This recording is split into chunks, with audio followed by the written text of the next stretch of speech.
ဒီနေ့ကျွန်တော်ကတော့ကောင်းနေရလူတွေအကျွေးသေးအကြောင်းကိုစိတ်ဝင်စားတဲ့လူတွေရဲ့အကျွေးသေးရောင်းစရာရှိတဲ့လူတွေကိုကျွန်တော်ပြောချင်တာကအကျွေးသေးကိုသူများပြောတဲ့သူများပြောထားတဲ့ဗီဒီယိုကိုတိုက်ကြည့်နေမယ်အစားကိုယ့်အကိုအကျွေးသေးအကြောင်းလေးလေ့လာလို့ရတဲ့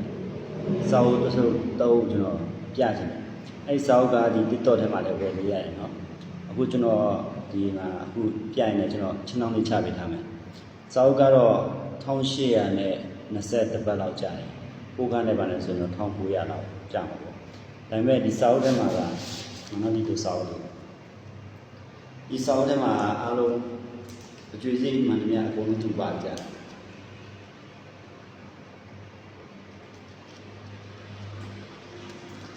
ကျွေးစိတ်ပေါင်းလက်ချက်ခံที่စံလောက်ကနေသူကအဆိုင်မှာဒီထဲမှာအကုန်လုံးပါတယ်အကျွေးစိတ်တွေနော်အဲကြောင့်ကိုလေးလံခြင်းတဲ့လူတွေအတွက်ဆိုရင်တော့ဒီစာအုပ်ကလုံးဝမရှိမဖြစ်ရှိတဲ့စာအုပ်တစ်ပုဒ်ပေါ့အိမ်မှာလေးလာခြင်းတဲ့လူတွေဖြစ်ဖြစ်ကိုမှအကျွေးစိတ်တွေစုထားတာတွေအများကြီးပဲရှိလို့ပဲဖြစ်သူများဗီဒီယိုတွေကိုလိုက်ကြည့်နေမယ်ဆိုတော့လေးလာရင်ဒီစာအုပ်လေးနဲ့လေးလာရင်ပိုပြီးမှအကျိုးရှိတယ်ပေါ့အဲဒါကြောင့်မို့ကျွန်တော်က